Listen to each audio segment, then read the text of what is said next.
Hi, potential A-level English language students.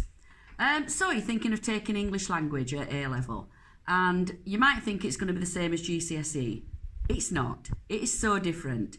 The language that we use is everywhere. It's woven into every aspect of our lives, and studying this is going to really help you with your transferable skills. It complements any course that you want to do, your communication skills, but not only that, but to critically assess any information you get, challenge any assumptions.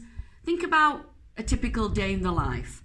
You awake, you hear the sound of maybe a presenter on the radio, you turn the news on, you're listening to the different ways they talk. You get in your shower and you start looking at the label on your shampoo bottle because it draws your attention.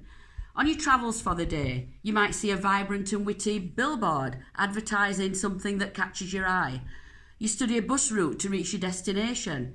You notice a sign in a coffee shop advertising the wonderful things it sells, like a frappuccino, and wonder where that word came from. Someone pushes a leaflet into your hands, promoting something. You get to your destination, you hear your mates sharing a rude joke, only for the topic and the tone to change when they see the physics teacher appearing from round the corner. And so it goes on. Like I said, language is everywhere around us. We're just going to show you a few examples of how that can translate now into real life. So, in terms of what Mrs. Miller is saying, we're going to show you that in practice. So, you've got myself, Mrs. Miller and Mr. Vernon, who I'm sure you all know and love, who are going to show you their dialect. So, for those that aren't aware, Mr. Vernon is from Hull, or Hull, as he likes to call it. Mrs. Miller is from Barnsley, and I'm from down south, as you like to say. So we're going to show you different dialects, and I'm going to hopefully show you the standard English version of it.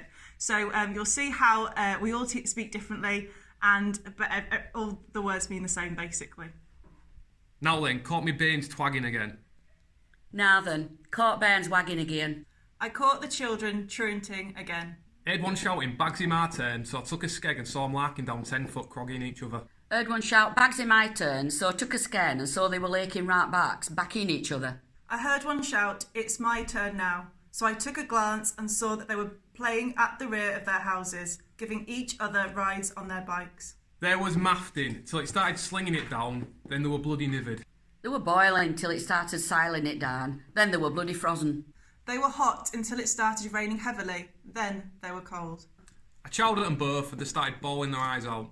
I rolled them both, and then he started roaring his eyes out. I shouted at them both, and he started crying. Must have thought I was going to bray him. Must have thought I were going to wallop him. He must have thought I was going to hit him. Should have clipped them both round lug hole. Should have clipped them both right ear oil. I should have struck them both on the ear. She said, don't say out to me, ma'am. She said, don't say out to me, ma'am. She said, don't say anything to my mother. So as you can see, us three teachers speak very differently. So thank you very much to Mr. Vernon and for Mrs. Miller doing that. However, in English language A-level, we don't just look at dialect, we look at all types of things, such as your gender, your occupation, your social groups, your ethnicity, and how that affects your speech. So for example, if Mr. Vernon was speaking in Black English, that type of sentences would look very differently. If Mrs. Miller started effing and jeffing, that would also look completely differently too. So we look at a whole range of spoken language. As well as that, we look at how children learn and develop their language skills. And we also look at things like language change and how it has changed over time, and how technology is completely revolutionising the English language. So if you're interested in any of those things, please feel free to find either myself, Mrs. Miller or Miss Lamage and ask us about this A-level. Anyone got any goodies? Mr. Vernon says, has anyone got any sweets, please?